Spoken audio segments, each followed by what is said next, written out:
এই মুহূর্তে যে খবর আপনাদের জানাবো, মাউরালপুলে দুর্ঘটনা, নিয়ন্ত্রণ হারিয়ে একটি গাড়ি উল্টে যায়। দুর্ঘটনায় একজন জখম হয়েছেন। ঠিক কিভাবে এই দুর্ঘটনা জানবো। অয়ন ঘোষাল আমাদের প্রতিনিধি রয়েছেন আমাদের সঙ্গে। অয়ন, কখন হলো এইরকম ঘটনা? ঠিক ৩৫ মিনিট আগে চালক সহ আরো ৩ জন সওয়ারি একটি হন্ডা সিটি গাড়িতে মা ফ্লাইওভারে সায়েন্স সিটির দিকে আসছিলেন এবং সেই সময় গাড়ির গতি অত্যন্ত বেশি ছিল এবং তার সঙ্গে রাস্তা ভিজে ছিল সামান্য বৃষ্টিতে। সেই কারণেই দ্রুতগতির গাড়ি শেষ পর্যন্ত নিয়ন্ত্রণ বজায় রাখতে না পেরে সজোরে মা ফ্লাইওভারের ডিভাইডারে একটি লাইট পোস্টে ধাক্কা খায় এবং ধাক্কা খাওয়ার পরেই গাড়িটি সম্পূর্ণ উল্টে রাস্তার উপর পড়ে থাকে। এরপরে তিলজলা ট্রাফিক গার্ডের পুলিশ গিয়ে রেকার দিয়ে গাড়িটিকে সোজা করে এবং তারপরে গাড়িটিকে মা ফ্লাইওভার থেকে রিমুভ করা হয়।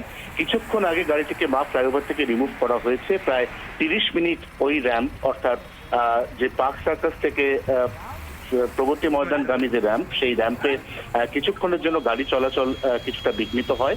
তবে এই মুহূর্তে পরিস্থিতি সম্পূর্ণ স্বাভাবিক রয়েছে বলে তিলজলা ট্রাফিক গার্ডের পক্ষ থেকে জানানো হয়েছে। ধন্যবাদ অয়ন।